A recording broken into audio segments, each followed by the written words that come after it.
And time now for News Extra, today brought to you by First State Bank. And here's Kevin Mooney. Thank you, Dennis. Good morning, everyone. Happy New Year, everyone, by the way. Happy New Year, Mayor. And Randy Meininger is here, the Mayor of Scottsbluff. We're going to do a quick 8-minute review of what needs to happen in Scottsbluff over 2014, what the city's working on. First of all, you got to be pretty pleased with the announcement regarding the mall, right? Oh, that's we're really happy about that. You know, we started working with Andy a couple months ago, and you know, it's really good to be able to sit down and see something move fast. And he said with all of the dealings that they've done, they've never been able to come into a community and work that fast and getting a project closed and getting it on, you know, getting ready for the next phase.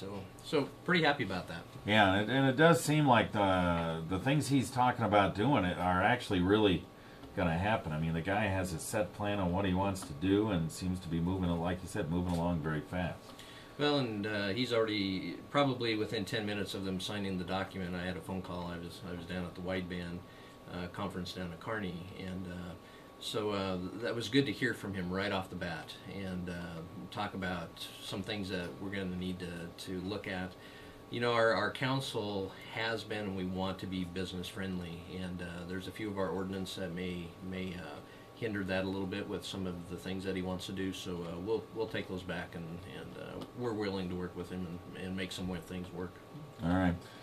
One of the other things you're working on is a comprehensive economic development plan, and this is maybe a little bit different than you've done in the past, because it's when we say comprehensive, we're talking not just City of Scottsbluff, right? Yeah, you know, what started this was our comp plan is outdated. It's in a 3-ring binder, and it's for the day and time that it was put together. You know, it was okay.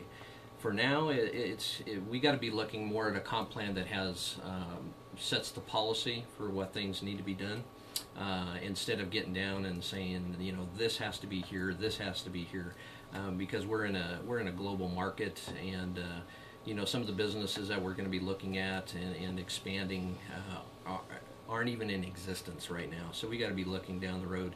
So to do that, you can't talk about a comp plan without talking about economic development. When you're talking about economic development, you cannot just look at the city of Scottsbluff. You have to look, you know, to the county. You have to look really regional and what's out there. We don't want to be in competition with other cities and villages, but we want to enhance them, and we want to help make them stronger, because you know, one hand washes the other on this one. So we've got to get good information. We're going to have to go regional with that, and the consultants are going to have to go regional. Okay. One of the other things is this landscape plan. We're talking a landscape project downtown. Discuss a little bit what's going to happen here next week, as we have this consultant. Drop Seed Studios is coming in. Yeah, and again, you're probably saying, how come you're still excited about all this? Well, things are moving, and that's what makes it exciting. You know, the consultants come in. The very first thing that they're doing is putting together a community forum on the 7th, getting public input. You know, what do you want your community to look like? What do you want your downtown to look like? You know, this is just really a stepping stone for the next projects coming down the years. You know, we focused right now on the downtown revitalization. That's coming along very well. The streetscaping, the data shows that if we have a good streetscaping project or plan and canopy, it increases retail by like 30%. But we don't want to stop there. You know, we're in phase 2 of the downtown projects. We have to be in phase 2 because we have to be signed off by the feds off of phase 1, and that's going to take a while. But then we want to look at our next business districts. That may be 27th, maybe East Overland, and we want to keep moving. We've got momentum rolling, and we just need to keep going, and that helps businesses. When you help businesses, helps our community. It's just win-win for everybody. Yeah. It is. And how do you like no stoplights right now? What are the comments you're hearing? You know, when we first pulled them out, it was like, let's take Randy out and string him up on a tree. But you got to remember that when we took the stoplights out, that was in the middle of the construction and everything. what we want is we want a pedestrian-friendly environment. If you go back and look at pictures, 80, 90 years old, you see people walking everywhere in the downtown, Scottsbluff, Gearing area. And we want to bring that back. We want to be ADA friendly. We want to be pedestrian family friendly. We want to be bike friendly. And taking out the stoplights during the construction phase, a lot of criticism. Now that that's over with, we really haven't had any complaints since we did that. People are actually starting to stop for pedestrian. That's a good thing. So it's going well. Yeah. But it's a change. Change comes hard. Yeah, that's exactly right. All right, we're going to talk more here, including Quiet Zone, right after this timeout. Been overwhelmed with the outpouring of love through the giving of gifts, toys, So what you wanting? coats, and cash Yeah, donations you're from doing the good. Love program. Because there are All so right, many we're going schools, to talk about organizations, businesses, streets, churches, maybe families, Avenue and I, a little individuals bit, who have Quiet contributed. It Zone. is impossible to Maybe thank we'll each talk one about individually. Please accept this thank you and know that many in the Panhandle are feeling your spirit of love and sharing. Quiet On behalf Zone. of our board members, officers, and staff, thank you for trusting us for over 75 years, and we wish you a blessed holiday season. First State Bank, member FDIC. We are back on News Extra. We have Scottsbluff Mayor Randy Meininger with us, and Scottsbluff very busy in the upcoming year in 2014. That's what we're talking about. And one of the things on the city's plate, and has been for quite a while, the Quiet Zone project. Where are we at on the Quiet Zone project? Well, as you know, of a few minutes ago, we're not quiet. Yes. And so it's been frustrating.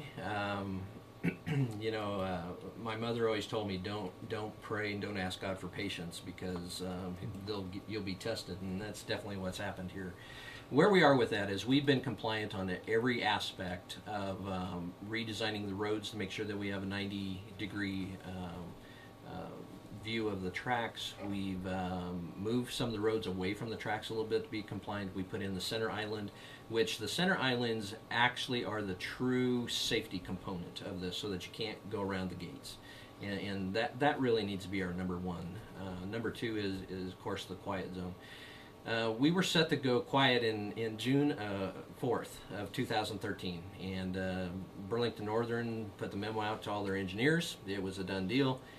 Then we found out that Federal Rail Safety changed the regulations 2 months before that, and that they were the ones that had to sign off on the rail spurs, and we have several rail spurs through the town. So we filed all the papers to them, got all the appropriate signatures, and then, of course, then the government shut down.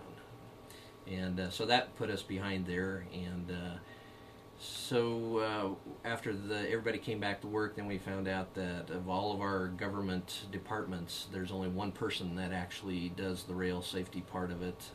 They've sent the people out from Kansas City. They've done their job and put their reports back. The gentleman that signs off on this, the one-man department, he comes back off vacation after the first year. So we're I'm still optimistic. It's gonna happen, but it'll be sometime after the first of the year. I'll tell you that. Okay, but we're not going to give any dates, really. I'm not going to give any dates. Right. I was so happy about that June 4th one, and then I had to unring that bell. But All right. yeah. All right, real quick. Street projects, Avenue I will be the big thing this year. Yep, Avenue I will be the big change this year, and we've just got approval that we'll actually go from South Beltline to 27th.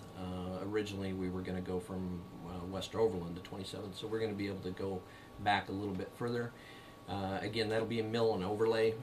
The one thing that will be different on this one is because we're looking at the 26-mile bike path, and this is part of that. The parking on the west side of Avenue I will be eliminated. So we've had public forums. We've been told everybody about what's happening, but that's one of the things, again, with the laws changing for a pedestrian bike, that you've got to give them 3 foot of space. To do that, that street's just not wide enough, so we're going to have to eliminate some parking to do that. But again, I have to give Mark Bull, our department heads are great in the city, and this is really one of those shovel-ready projects. It's about 4 years ahead of schedule because Mark had everything in line, and all of our department heads just do an awesome job. They make it fun and actually pretty easy to be a mayor. All right. We'll talk more about the trail. That trail that's part of Avenue I's project with Perry Mader on Monday. He's coming in to talk about that and all the other things that are going on with parks in the city of Scottsbluff. All right. Very good, Mayor. Thank you. Well, thanks, We'll Kevin. always talk about a lot of other stuff too, but I think we hit the highlights. We got a bunch of things going to happen in 14, and we're already planning for 15 and 16. So yeah, good stuff. All right. Very good.